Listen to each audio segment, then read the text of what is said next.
A man sits in ashes. His world has collapsed. Everything he built, everything he loved, reduced to memory and dust. The silence around him is deafening, broken only by the whisper of wind through ruins. This is not just any man, this is Job, a name that has echoed through millennia, carrying with it the weight of humanity's deepest question. Why do the innocent suffer? For 37 chapters he has waited, demanded answers, pleaded with heaven. His friends have failed him. His wife has abandoned hope. The God he served in prosperity now seems absent in his agony. But something is stirring in the distance, a sound like thunder, yet different. A presence approaching that will change everything we thought we knew about suffering, about God, about the very fabric of existence. What you are about to discover is not just the story of one man's ordeal. It is the key to understanding the most profound mystery ever recorded, a secret hidden in plain sight for thousands of years, waiting for those brave enough to look beyond the surface. The whirlwind is coming, and with it revelations that will shake you to your core. The ancient Near East breathed with the rhythm of seasons and the heartbeat of empires.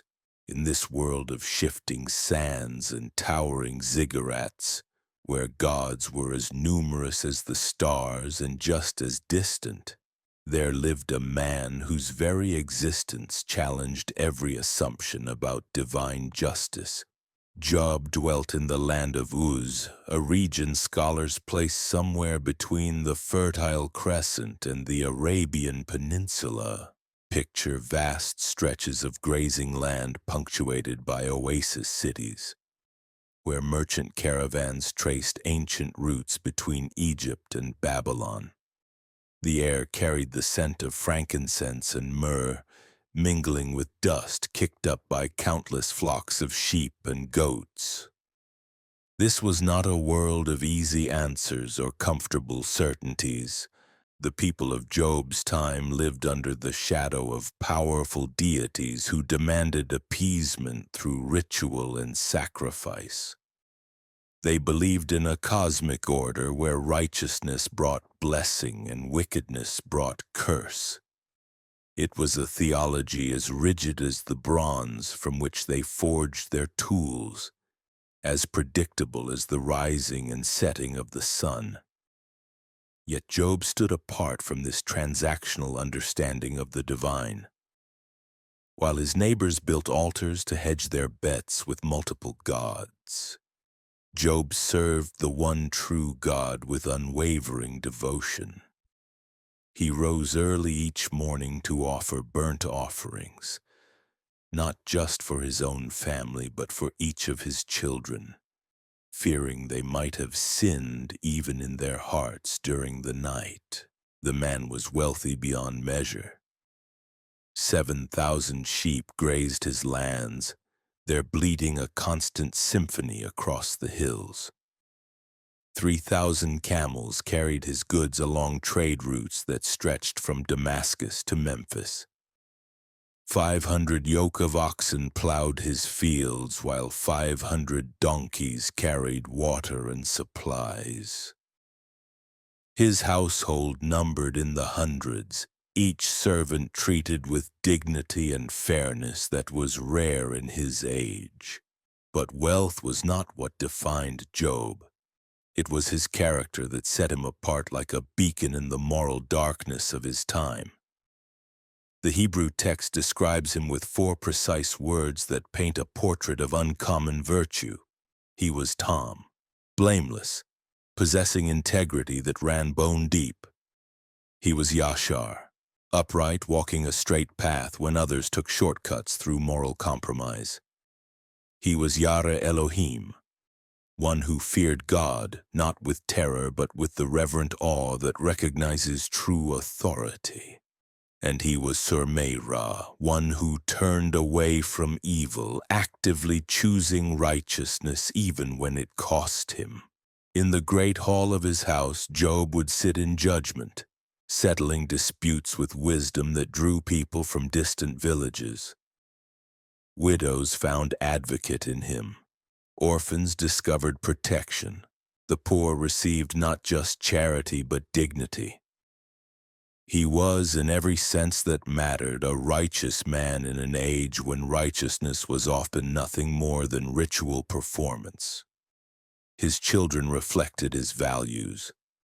7 sons and 3 daughters who gathered regularly for feasts, celebrating life with the kind of joy that comes from security and love. Job watched them with the complex emotions of any parent. Pride mixed with concern, love tempered with the awareness of their mortality and his own limitations to protect them from every harm. The ancient world was not kind to the vulnerable. Justice belonged to those who could pay for it. Mercy was a luxury the powerful granted or withheld at will. Into this harsh reality, Job brought something revolutionary. A righteousness that flowed not from fear of punishment or hope of reward, but from genuine love of what was good and true. His reputation spread like ripples in still water. Travelers would alter their routes to pass through Uz, hoping to witness this man who had somehow managed to accumulate wealth without compromising his soul. Kings sent envoys to seek his counsel. Philosophers journeyed from distant lands to debate with him under the desert stars. Yet for all his success, Job carried within him the same questions that haunted every thinking person of his age. What was the purpose of human existence? Why did the wicked often prosper while the righteous struggled?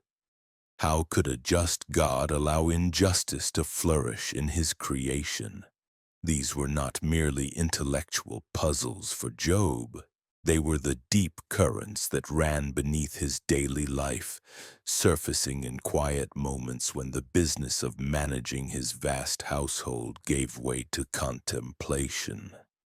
He had built his life on the foundation that God was both powerful and good, that righteousness would ultimately be vindicated, that suffering served some greater purpose even when that purpose remained hidden. But foundations, no matter how carefully laid, can be tested by storms no one sees coming. And in the cosmic realm beyond human sight, a conversation was taking place that would transform Job's comfortable certainties into something far more profound and terrifying. The stage was set. The man was in place. The question that would define his legacy hung in the air like the tension before lightning strikes. Was Job's righteousness genuine, or was it merely the product of God's protection and blessing? Soon, very soon, he would discover just how deep his faith truly ran. Soon, the comfortable world he had built would crumble, leaving him with nothing but the raw essence of who he was when everything external was stripped away. The ancient winds were beginning to stir, carrying with them whispers of a test that would echo through eternity.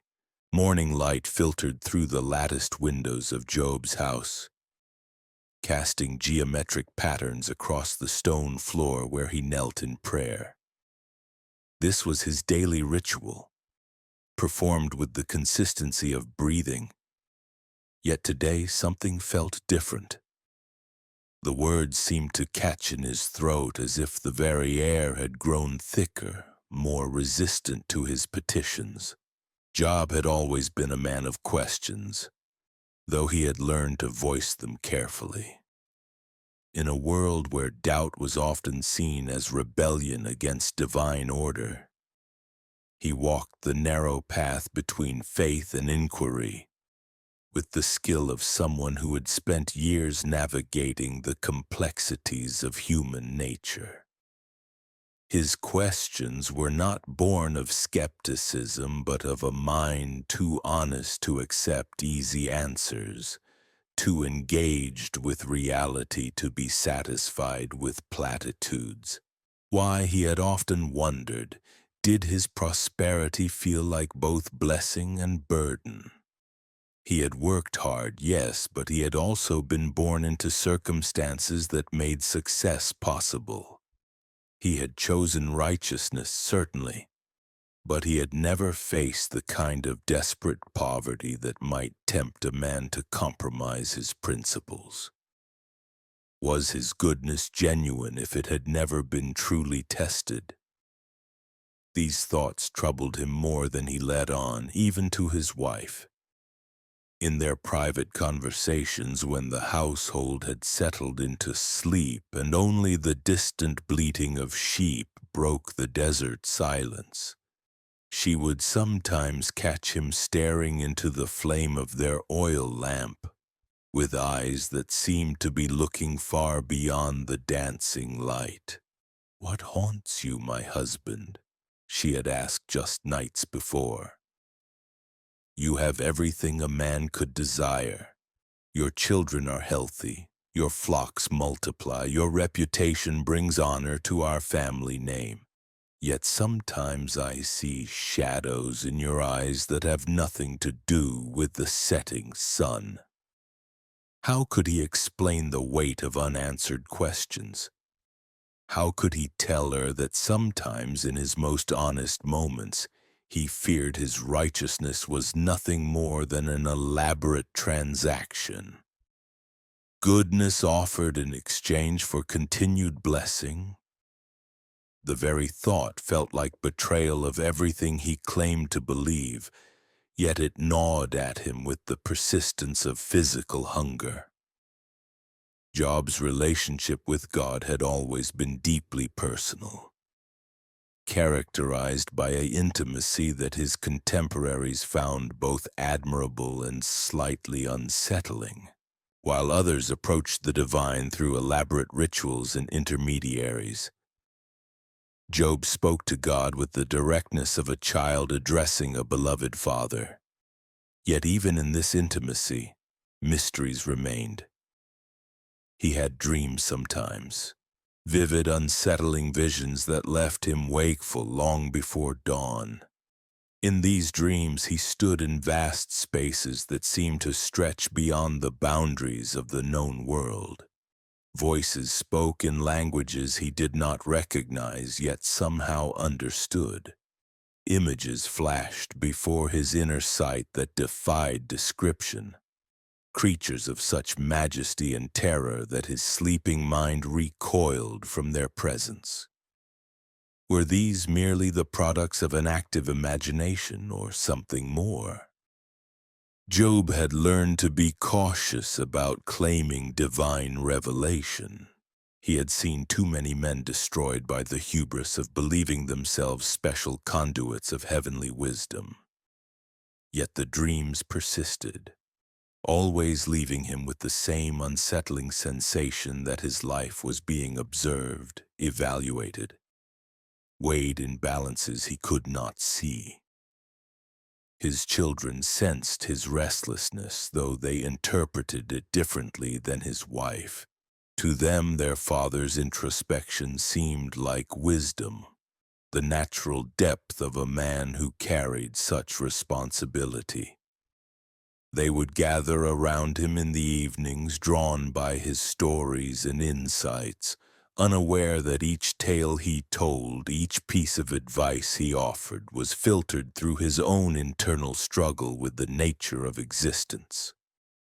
"Father," his eldest son had said recently, "you speak often of righteousness as its own reward, yet you seem burdened by questions that have no answers.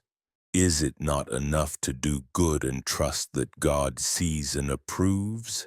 The question had struck Job like a physical blow, not because it was wrong, but because it was so painfully right. His son had identified the central paradox of his existence. The gap between what he taught and what he felt, between the confidence he projected and the uncertainty that churned within him. Wisdom often begins with acknowledging what we do not know, he had replied. But the words felt hollow even as he spoke them. He was not seeking wisdom in the abstract. He was seeking something deeper, assurance that his faith was built on more than favorable circumstances, that his character would hold even if everything external were stripped away. The servants in his household noticed changes in their master's demeanor, where once he had moved with the confident stride of a man secure in his place in the world. Now his steps sometimes seemed hesitant, as if he were listening for something just beyond the range of human hearing. His decisions remained wise and just, but they came more slowly, as if each choice required deeper consideration than before. In the marketplace, other wealthy men would approach Job for advice, seeking his perspective on trade disputes, family conflicts, and matters of civic responsibility. He continued to offer counsel with the same careful wisdom that had built his reputation, yet those closest to him detected a new quality in his responses. A kind of provisional certainty, as if he were speaking truths he hoped were true rather than truths he knew absolutely. The irony was not lost on him.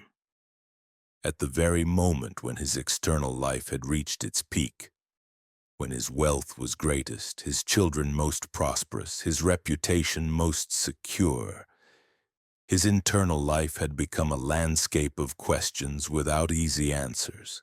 It was as if success itself had become a lens that magnified every doubt, every uncertainty about the nature of divine justice and human righteousness.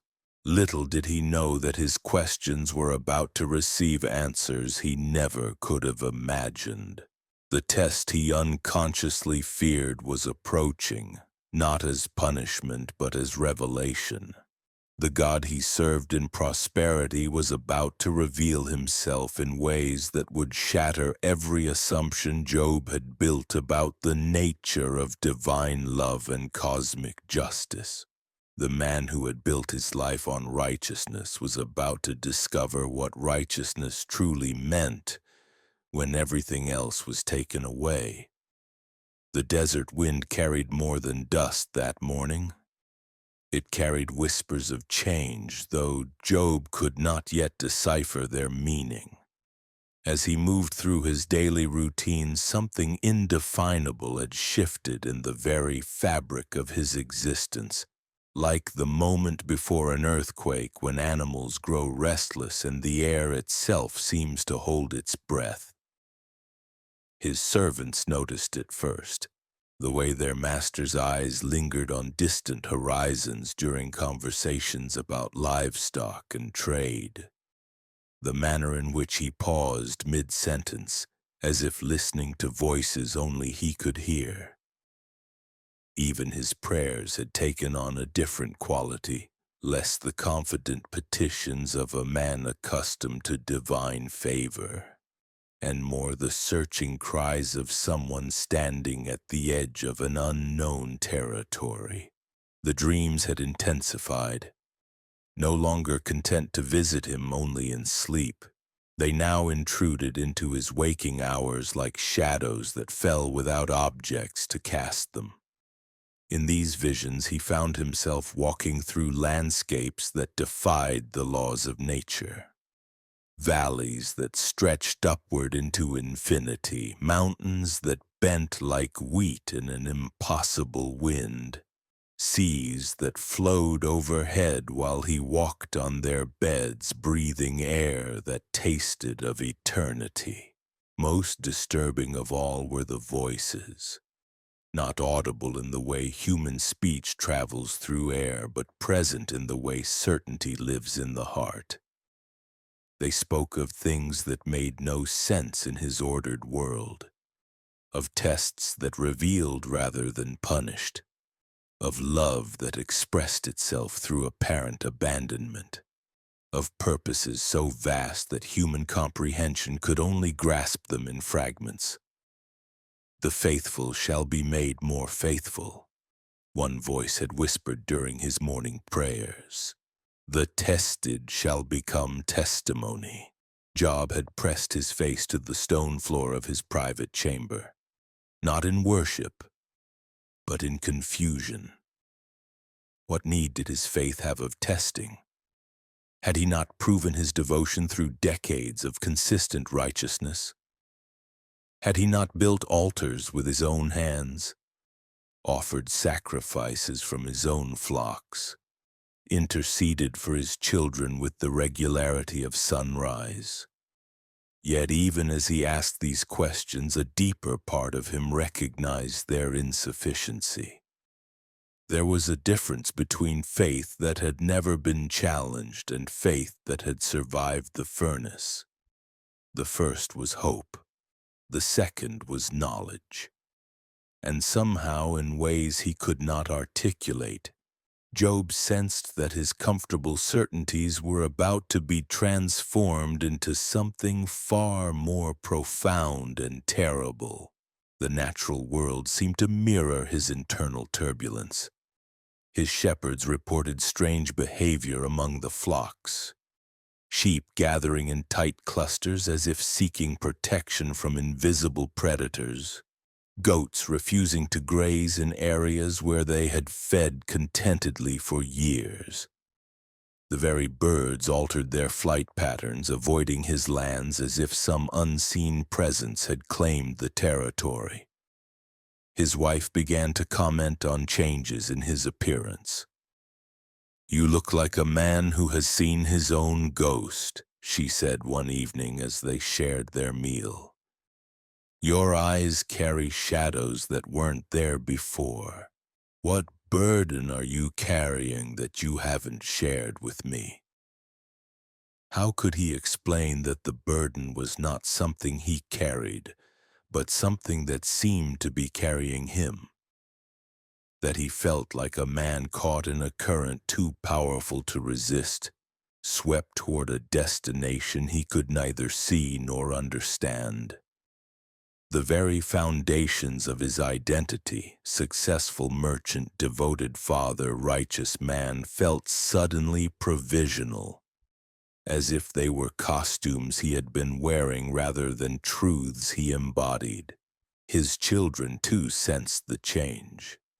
During their regular family gatherings, they found their father more distant, more prone to long silences that seemed to stretch beyond mere contemplation.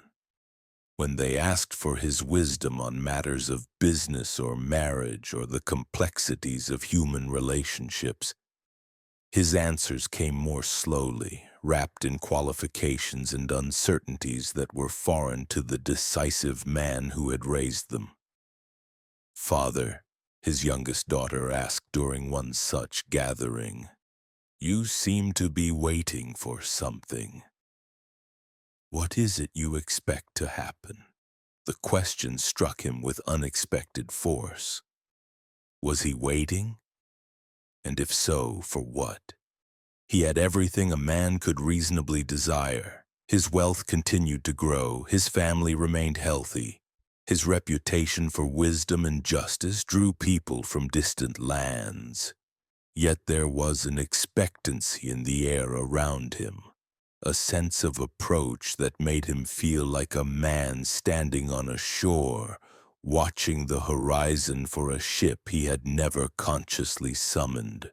In his most honest moments, usually in the deep hours of night when sleep eluded him, Job admitted to himself that part of him longed for something more than the comfortable righteousness that had defined his life. Not more wealth or status or even more years. These things had lost their ability to satisfy the hunger that gnawed at him. What he craved was certainty. not the certainty that comes from favorable circumstances, but the certainty that comes from having one's deepest convictions tested and proven true. The thought terrified him even as it attracted him. To wish for testing seemed like the worst kind of presumption, the spiritual equivalent of a man boasting about his courage who had never faced a true enemy. Yet the alternative, continuing to live in the shadowland between faith and knowledge, felt increasingly unbearable. His prayers during this period took on a quality that would have alarmed his friends had they overheard them. Gone were the formal expressions of gratitude and requests for continued blessing. In their place came raw, desperate pleas for understanding that sometimes bordered on demands.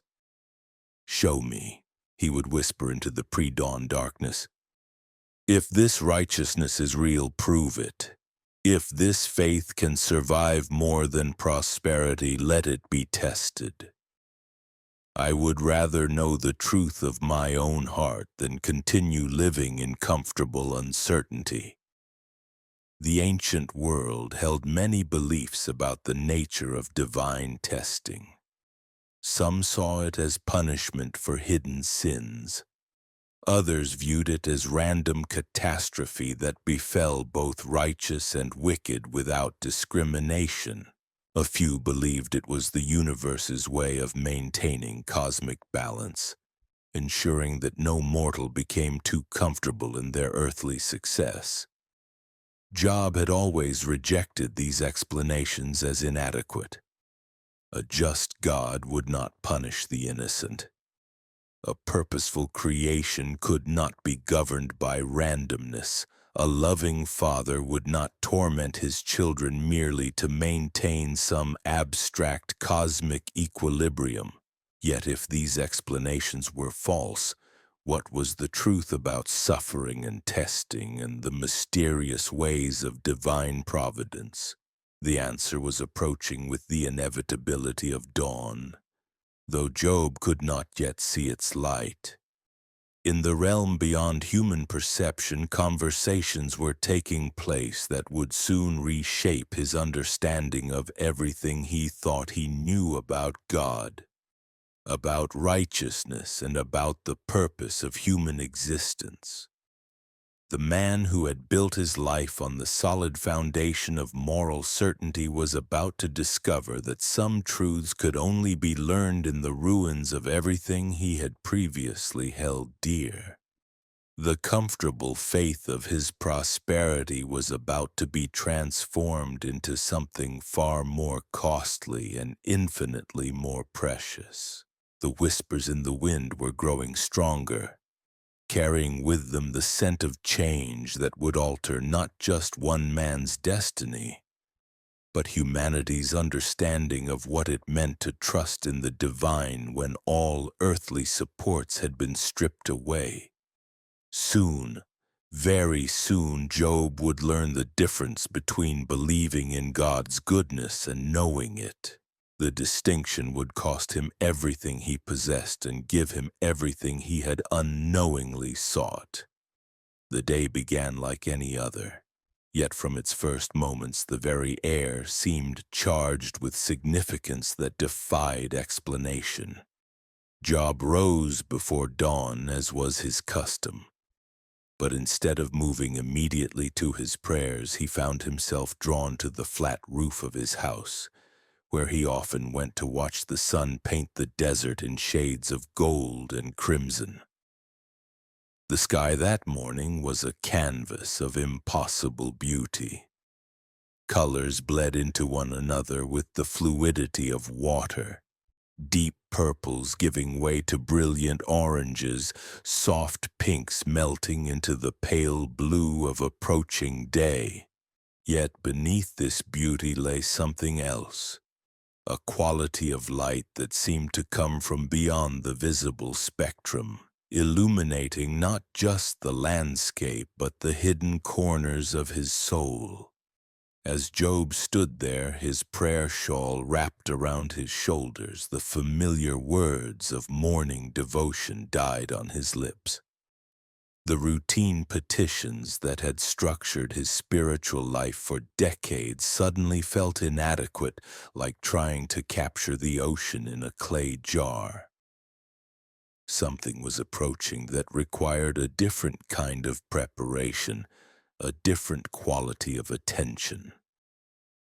The silence was the first thing he noticed, not the absence of sound, but the presence of a silence so complete it seemed to have substance, weight, almost personality. The desert wind, which never truly ceased its whisper across the sand, fell still. The distant bleating of his flocks faded to nothing.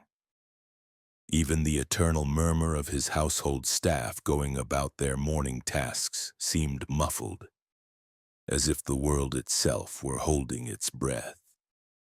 Then came the sense of being observed. Not the uncomfortable awareness of human eyes upon him, but something infinitely more profound. The recognition that he stood in the presence of a consciousness so vast and penetrating that every thought, every hidden motive, every secret fear lay exposed before it like words written in the air. Job's first instinct was to fall to his knees, but his body seemed frozen in place, not by paralysis, but by a kind of reverent attention that made movement impossible. He was a man accustomed to being the center of his own universe, the decision-maker around whom others orbited. Now he found himself suddenly absolutely peripheral, a single note in a symphony too complex for human comprehension. The voice, when it came, did not arrive through his ears. It resonated from within as if the very molecules of his being had been tuned to receive a frequency that existed beyond the normal spectrum of human perception. There were no words in any language he knew, yet the communication was more precise than any speech he had ever heard. What he received was not information but recognition. The presence that surrounded him knew him completely. Not just his actions and achievements, but the intricate geography of his heart, the hidden valleys of his doubts, the secret peaks of his aspirations. He was known in a way that made his most intimate human relationships seem like the interactions of strangers. Yet this complete knowledge did not bring condemnation. Instead, Job found himself enveloped in something he could only describe as infinite tenderness. He was loved not despite his imperfections, but through them. Not for what he had accomplished, but for what he was, a finite being struggling to comprehend infinity, a mortal soul reaching toward eternal truth. The revelation that followed was not delivered in concepts his mind could grasp, but in experiences his spirit could absorb. He was shown, without seeing, the vast architecture of creation. Not just the physical universe with its countless stars and planets, but the moral universe with its intricate web of cause and effect, purpose and fulfillment, suffering and redemption. He understood without learning that his life was not a random occurrence but a note in a cosmic symphony, meaningful not just in itself but in its relationship to the whole. His righteousness was not a personal achievement but a participation in something larger than himself. A harmony that existed not because it was enforced but because it was true. Most profoundly, he grasped that his questions about suffering and justice, far from being rebellious or inappropriate, were themselves part of the divine plan. They were not bugs in the system but features of it, designed to drive him toward deeper understanding, greater compassion, more authentic faith. The encounter, for that was the only word that could begin to capture what had happened, lasted both an eternity and an instant. When Job's normal consciousness returned, the sun had fully risen, yet he felt as if he had been standing there for years. His body was exactly where it had been, his prayer shawl still wrapped around his shoulders, yet everything had changed. The world looked different, not transformed in any visible way, but illuminated from within as if he were seeing it for the first time with eyes capable of perceiving its true nature. The stones beneath his feet were still stones, but now he could sense their patient endurance across millennia. The sky above was still sky, but he could feel its vast embrace of all that lived beneath it. His family, his servants, his possessions, all remained exactly as they had been, yet his relationship to them had been fundamentally altered. They were no longer simply his, extensions of his will and identity. They were gifts, temporarily entrusted to his care, precious not because they belonged to him, but because they belonged to the same vast love that had just revealed itself to him. Most unsettling of all was the knowledge that had been planted in him like a seed, the certainty that this encounter was not an end, but a beginning. The love that had enveloped him was real, but so was the testing that approached. The two were not contradictory, but complementary, different aspects of the same divine purpose.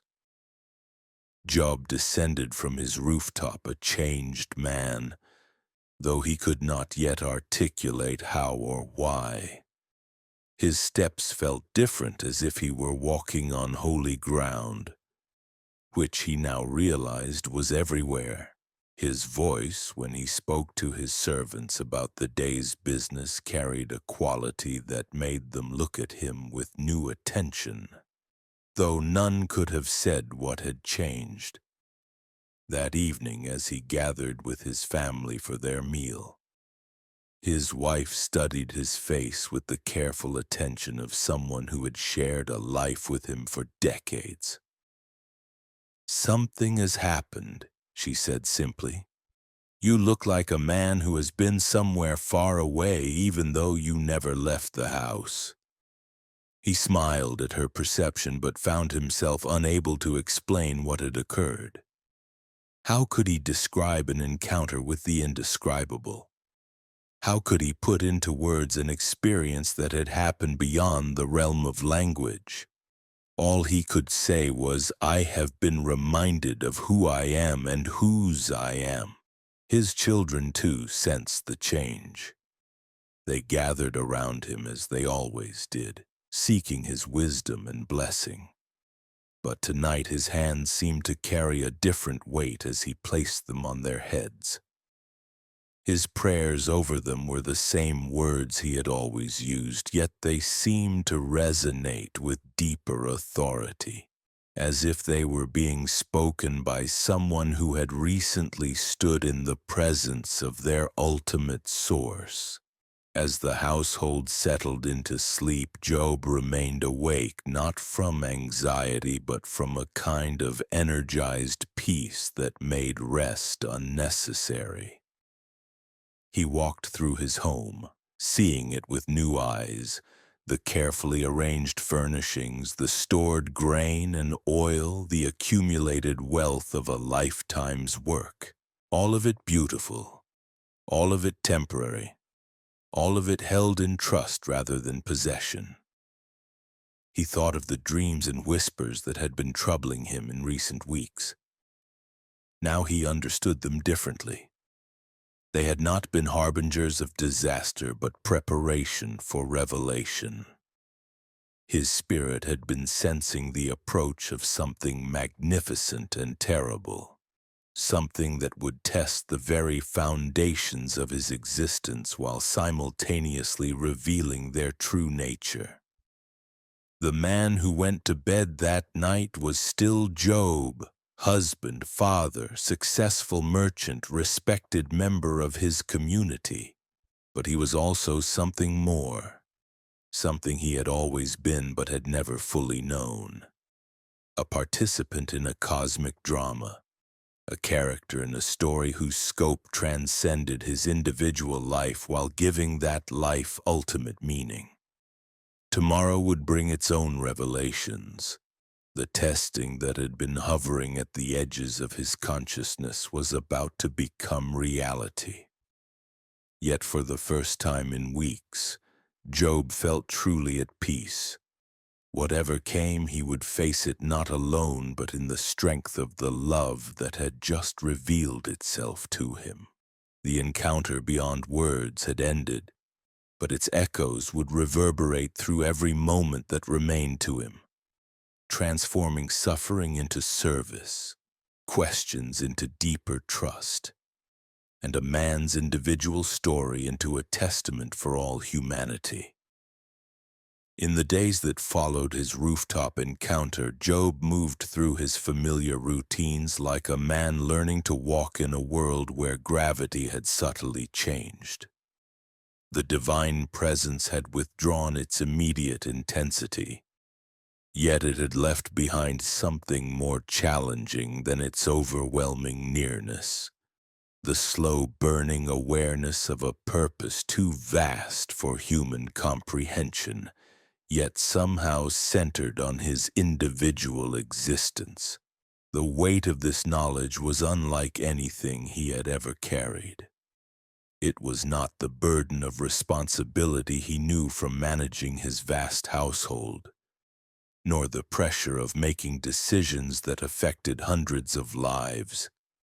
This was the weight of significance itself, the crushing and exhilarating recognition that his life had been chosen as a vessel for something that would echo through generations yet unborn.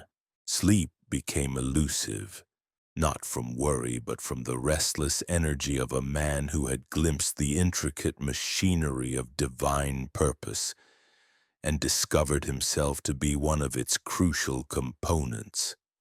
He would lie beside his wife in the pre-dawn darkness, feeling the steady rhythm of her breathing, acutely aware that she was sleeping peacefully beside someone who was no longer quite the same person she had married.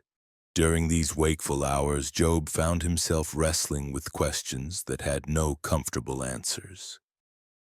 If he had truly been chosen for some cosmic purpose, what did that mean for his family, his servants, the community that looked to him for leadership and justice? The divine encounter had filled him with love for these people that was deeper than ever before. Yet it had also made him aware that loving them might soon require choices that would seem, from their perspective, like abandonment. The mission, for he had begun to think of it in those terms, though its specific nature remained hidden, felt impossible in the most literal sense. Not difficult, not challenging, but actually impossible for any human being to accomplish through their own strength or wisdom. It was as if he had been asked to lift a mountain with his bare hands, to hold back the ocean with his outstretched arms, to carry the weight of the entire world on his shoulders. Yet the impossibility was not a flaw in the plan, but its very essence. Job was beginning to understand that he had been chosen not because of his capabilities, but because of his limitations, his righteousness, his wisdom, his strength, all the qualities that had made him respected among his contemporaries were not assets for the task ahead, but obstacles to be overcome. This realization was profoundly humbling. The man who had spent decades building his reputation as someone who had answers was being prepared for a role that would require him to embody questions. The leader who had provided stability and certainty for others was being called to demonstrate faith that persisted in the absence of both. His prayers during this period took on a desperate quality that would have shocked those who knew him as a model of spiritual composure. Behind the closed door of his private chamber, Job pleaded with God for clarity, for some indication of how a mere human being could possibly fulfill whatever purpose had been assigned to him. "I am willing," he would whisper into the darkness, his face pressed against the stone floor. "But I am also weak. I am finite. I am afraid. How can someone like me carry something infinite?" The answer, when it came, was not spoken in words, but impressed upon his heart with the gentleness of divine certainty. He was not expected to carry it. He was expected to be carried by it. The strength would not come from him, but through him.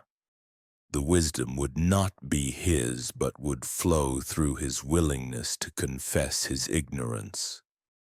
The endurance would not spring from his human resources, but from his openness to be sustained by resources beyond the human realm. This distinction was crucial, yet it was also terrifying. It meant releasing control over his own destiny, acknowledging that the careful life he had built might need to be demolished to make room for something he could not design or predict. It meant trusting that the God who loved him enough to choose him also loved him enough to sustain him through whatever lay ahead. The people around him began to notice changes that he himself was only dimly aware of. His decisions, while still wise, came with a quality of detachment that puzzled his advisors. When merchants brought him disputes to settle, he would listen with the same careful attention as always. But his judgment seemed to spring from some source deeper than mere human wisdom.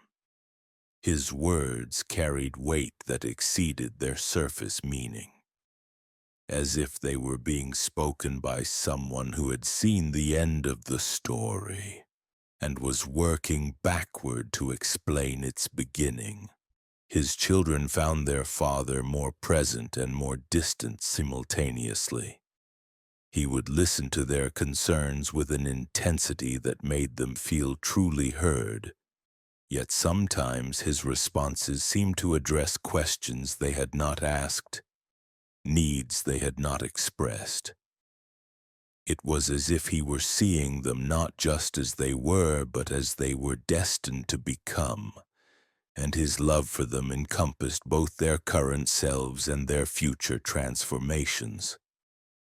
The servants in his household whispered among themselves about the change in their master's demeanor. He remained just and generous, but there was a gravity about him now that made them approach him with deeper reverence. Some of the older servants, those who had worked for his family for decades, claimed they had seen this quality before, in men who had been marked by divine purpose. "He looks like a prophet," one elderly woman murmured to her companion, "like someone who has seen what is coming and accepted the burden of it." The burden was indeed profound, yet it was not without its consolations. Along with the weight of impossible purpose came a kind of peace that Job had never experienced before. It was not the peace of a man whose circumstances were secure, but the peace of someone whose identity was anchored in something more solid than circumstances. He was beginning to understand the difference between happiness, which depended on favorable external conditions, and joy, which could coexist with suffering because it drew its strength from eternal sources. This joy was not constant.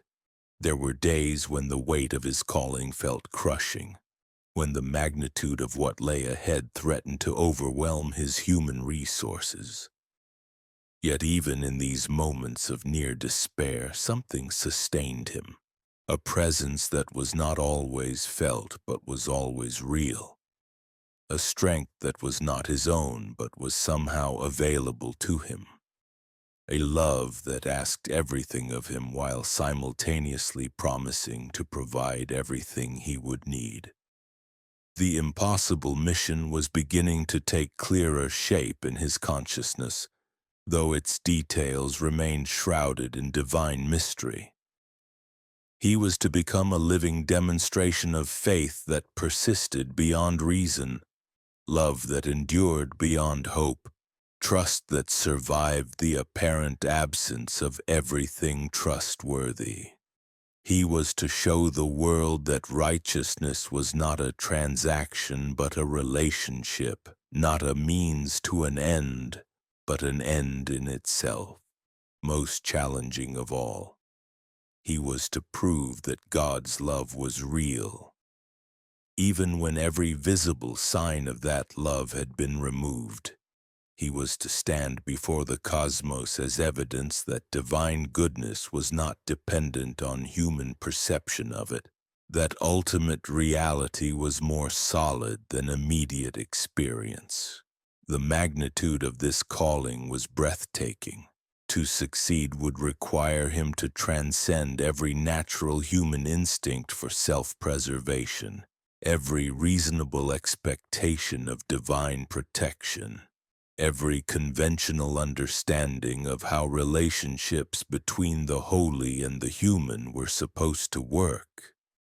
To fail would be to fail not just personally but cosmically, to cast doubt on the very nature of divine love and justice.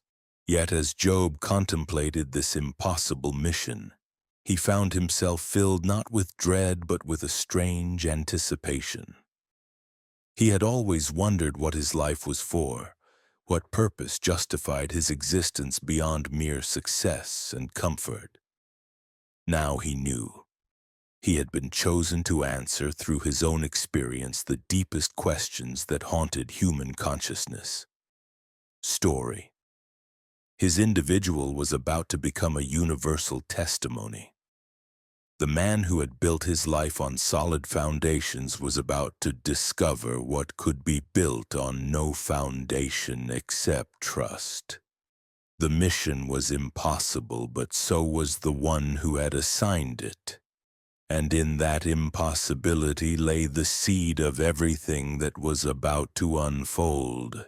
The news traveled like wildfire across the ancient trade routes, carried by merchants, whispered in marketplaces, debated around evening fires. Job, the righteous man of Uz, had lost everything, his vast flocks slaughtered or stolen. His children, all 10 of them, tragically died when a house collapsed during what should have been a celebration. His body ravaged by disease that turned his skin into a landscape of agony. Yet perhaps most shocking of all was not what had happened to him, but how he had responded. In the face of catastrophic loss, he had neither cursed God nor abandoned his faith. Instead, he had torn his robe, shaved his head in mourning, and declared words that would echo through millennia: Lord gave, and the Lord has taken away. The blessed be the name of the Lord. This response created ripples that spread far beyond his immediate community. Some heard it as the ultimate expression of faith, a testament to the possibility of trusting in divine goodness, even when all evidence pointed toward divine abandonment. Others heard it as the dangerous delusion of a man broken beyond reason, clinging to beliefs that reality had thoroughly demolished. The resistance began almost immediately, though it came not from enemies but from friends. Eliphaz, Bildad, and Zophar, 3 men who had known Job in his prosperity, who had benefited from his wisdom and generosity, arrived ostensibly to comfort him. They came with the best of intentions, carrying the conventional wisdom of their age like medicine they were certain would heal his wounded spirit. But when they saw him, sitting in ashes, scraping his sores with broken pottery, they were confronted with something their theology could not accommodate. Here was a man they knew to be righteous, suffering in ways reserved for the wicked. Here was evidence that their carefully constructed understanding of divine justice might be fundamentally flawed. The silence that followed their arrival was more eloquent than any words. For 7 days and 7 nights they sat with Job without speaking, overwhelmed by the magnitude of his suffering, struggling to reconcile what they saw with what they believed about how the world was supposed to work. When the silence finally broke, it shattered like glass against stone. Job's words poured forth in a torrent of anguish that shocked his friends to their core. He cursed the day of his birth, wished for death, questioned the purpose of existence itself. This was not the composed, wise counselor they had known. This was a man wrestling with the fundamental questions of existence, unafraid to voice doubts that others kept hidden in the shadows of their hearts. The friend's response revealed the depth of human resistance to mystery, to ambiguity, to any challenge to established understanding.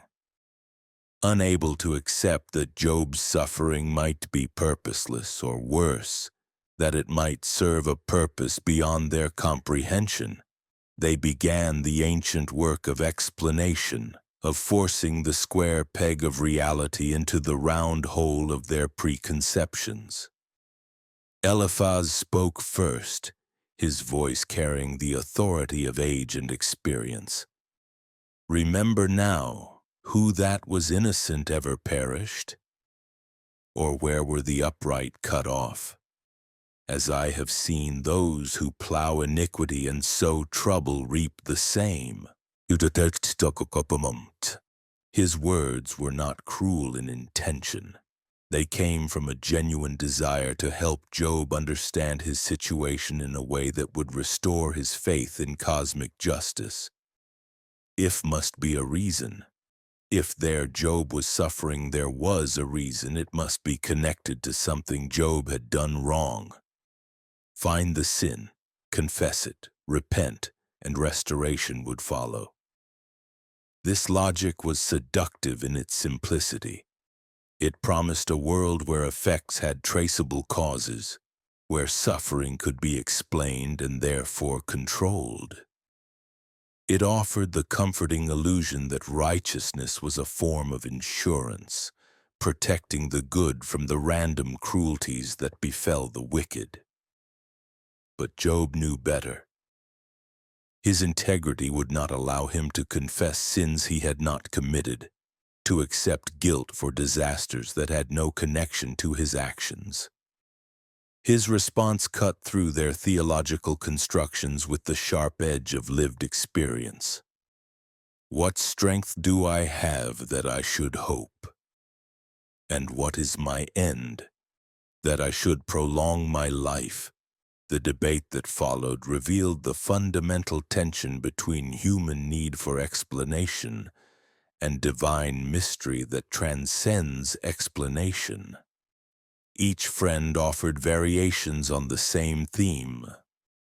Job must be guilty of something, otherwise his suffering made no sense within their understanding of how God operated in the world.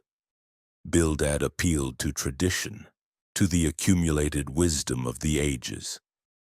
"Inquire, please, of the former age, and consider the things discovered by their fathers. For we were born yesterday and know nothing, because our days on earth are a shadow." Zophar took a different approach. suggesting that Job's protestations of innocence were themselves evidence of pride that needed to be humbled. Should your empty talk make men hold their peace? And when you mock, should no one rebuke you? Each argument, no matter how eloquently presented, crashed against the immovable reality of Job's experience.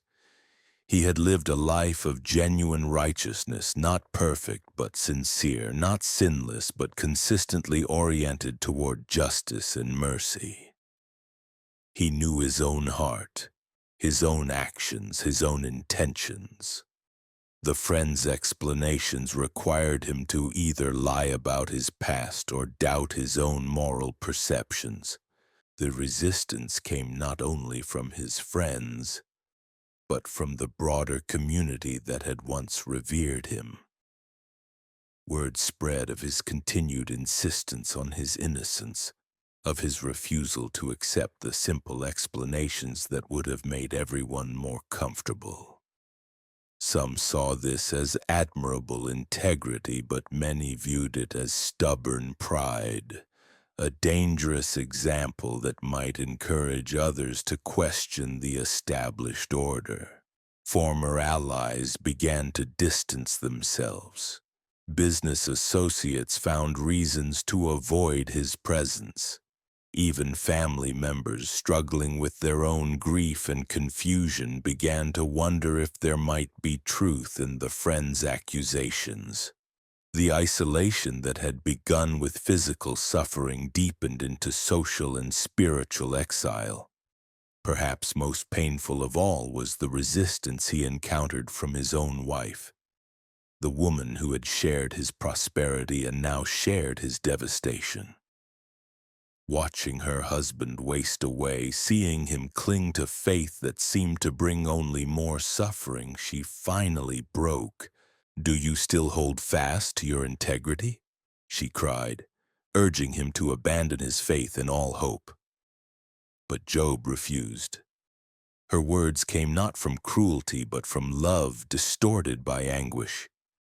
She could not bear to watch him suffer any longer, could not understand why he persisted in serving a God who seemed to have abandoned him. Death, she suggested, would be preferable to continued existence in such agony. Job's response revealed transformation, the depth of the strength that had been forged in the crucible of loss. "You speak as one of the foolish women speaks. Shall we indeed accept good from God, and shall we not accept adversity?" This was not passive resignation, but active faith, but eyes, not blind acceptance, wide open trust. Job had moved beyond the transactional faith that served God for benefits received. He had discovered something deeper, faith that persisted not because of favorable circumstances, but despite their absence. The resistance he faced was not mere opposition, but revelation. Each challenge forced him to examine his beliefs more deeply, to distinguish between faith and expectation, between trust and demand. The friend's arguments, while painful, served to clarify his own understanding of what true righteousness meant. Their theology required a God who operated like a cosmic accountant, carefully balancing moral credits and debits, ensuring that every good deed was rewarded and every sin punished in direct proportion. Job's experience pointed toward a different kind of God, one whose ways transcended human understanding, whose love was not conditional on human comprehension. The age of resistance was also an age of refinement. Like gold tested in fire, Job's faith was being purified of elements that, while appearing valuable, were actually impurities. The expectation of reward, the assumption of protection, the demand for explanation. All these were burned away, leaving something purer and more precious behind. Yet the process was excruciating. There were moments when the combined weight of physical agony, emotional isolation, and spiritual confusion nearly crushed him. He longed for death, not from despair but from exhaustion, like who had pushed a runner beyond the limits of human endurance. In these darkest moments, something sustained him. Not understanding, for that remained elusive. Not comfort, for his circumstances provided none. Instead, he was held by a conviction that ran deeper than circumstance. A certainty that his suffering was not meaningless even though its meaning remained hidden. This conviction did not come from argument or reasoning, but from the encounter he had experienced, the divine presence that had revealed itself to him before the catastrophes began. That presence had not promised him exemption from suffering, but had shown him his place in a story larger than his individual life. The resistance he faced from others mirrored the resistance within his own heart. Part of him still craved the simple explanations, still longed for a return to the comfortable certainties of his former life. But another part, a part that had been awakened by divine encounter, recognized that he was being prepared for something that required him to move beyond such simplicities. As the debates with his friends continued, sometimes heated, sometimes pleading, always passionate, Job began to understand that he was not just defending his own innocence, but pioneering a new understanding of the relationship between humanity and divinity. He was blazing a trail through territory that few had explored, mapping the landscape of faith that persisted beyond explanation. The age of resistance was drawing toward its close, though Job could not yet see the whirlwind gathering on the horizon. Soon, very soon, the voice that had first called him would speak again, not in the whispers of private revelation, but in the thunder of public testimony. The man who had withstood the resistance of friends, family, and society was about to face the ultimate test, a direct encounter with the God he had continued to serve despite every reason to abandon that service. In that encounter, all the arguments would be swept away, all the explanations revealed as insufficient, and all the resistance transformed into something deeper than either opposition or acceptance. The age of resistance had served its purpose. It had prepared him for revelation. In the space between midnight and dawn, when the world held its breath and shadows took on substance, Job entered territories of human experience that few have ever mapped. This was not merely physical suffering, though his body had become a catalogue of pain. This was not simply emotional anguish, though grief had carved caverns in his heart. This was the deep night of the soul, where the very foundations of existence trembled beneath the weight of questions too profound for daylight consideration. The darkness was not absence but presence. It pressed against him with the weight of velvet, thick and suffocating, yet somehow sacred. In these hours, when sleep fled like a frightened animal and consciousness became a burden too heavy to bear, Job found himself walking through landscapes that existed nowhere on any earthly map. Sometimes he stood in vast deserts where the sand beneath his feet was composed of ground-up prayers, each grain a petition that had seemingly gone unanswered. The wind that blew across these wastes carried voices, not audible words, but the essence of human longing. The accumulated cries of every soul that had ever looked up at an empty sky and wondered if anyone was listening. Other times he found himself in cities built from crystallized tears, their walls transparent yet unbreakable, their streets paved with the hardened substance of sorrow. The inhabitants of these cities were shadows of people he had known. The widow whose husband had died despite her faithful prayers. The child who had succumbed to disease despite his parents' righteousness. The merchant who had lost everything despite his honest dealings. These were not dreams in any conventional sense. They were visions that emerged from the deepest places of his being. Revelations that came not from sleep, but from a consciousness so exhausted by suffering that it had broken through into realms normally hidden from human awareness. In his extremity, the boundaries between inner and outer, between symbolic and literal, had dissolved.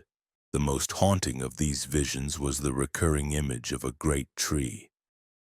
It stood alone in a landscape that shifted like water, sometimes appearing as a garden, sometimes as a battlefield, sometimes as a graveyard. The tree was ancient beyond measure, its roots extending deep into the earth, its branches reaching so high they seemed to touch the stars themselves. Yet the tree was wounded.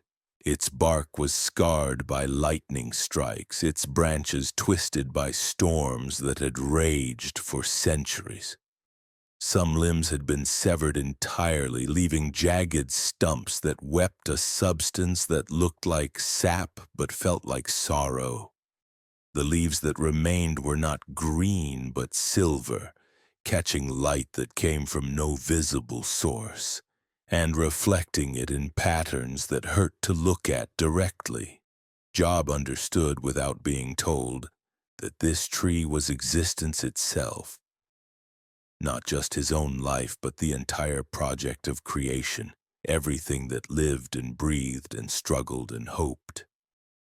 The wounds were not flaws in the design but part of it, each scar a story, each broken branch a necessary sacrifice for some greater purpose that remained hidden. As he stood before this tree night after night, Job began to hear its voice. Not words, but something deeper than language. A communication that bypassed the mind and spoke directly to the soul. The tree told him of its loneliness, of bearing fruit that was often bitter, of providing shelter for creatures that sometimes turned and wounded it. Yet it also spoke of its purpose, of being planted not for its own sake, but as a bridge between earth and heaven, roots and sky, the finite and the infinite. The tree's message was both terrible and comforting. Suffering was not an accident but an appointment. Not a breakdown in the system, but the system working exactly as it was designed. Yet this knowledge came not as cold comfort, but as burning coal placed on the altar of the heart, painful in its intensity, yet somehow purifying. Other visions followed, each more mysterious than the last. He saw a great loom where cosmic hands wove threads of light and darkness into patterns too complex for human comprehension. Some threads were golden, representing lives lived in comfort and joy. Others were black, marking existences scarred by loss and pain. But when viewed from the proper perspective, a vantage point that existed somewhere beyond normal human sight, the dark threads were revealed as essential to the pattern's beauty, providing contrast and depth that made the golden threads shine even brighter. In another vision, Job found himself standing before a massive door that stretched from the foundation of the world to the dome of the sky. The door was locked, but through its keyhole came light so brilliant it made the sun seem like a dying ember. With this light came sounds, Not music exactly, but harmonies that contained within them every joyful sound that had ever been made, every laugh, every song, every cry of delight at beauty discovered. He pressed his eye to the keyhole, desperate to see the source of such radiance, but the light was too intense for human sight. Instead of visual images, he received impressions that bypassed his physical senses entirely. He understood that beyond this door lay the explanation for everything, the reason for suffering, the purpose of pain, the meaning that gave significance to every moment of existence. Yet the door remained locked, and Job understood that it would not open during his earthly life. The light and music were not cruel teases, but promises, glimpses of a reality that existed parallel to the world of suffering and loss. A dimension where every tear was recorded, every cry heard, every moment of anguish transformed into something precious beyond imagining. The visions came not as escape from his physical condition, but as deeper entry into it. Each night journey into these symbolic realms returned him to his body with heightened awareness of what it meant to be human.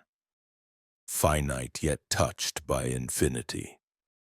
Temporal yet connected to the eternal, individual yet part of something vast and interconnected.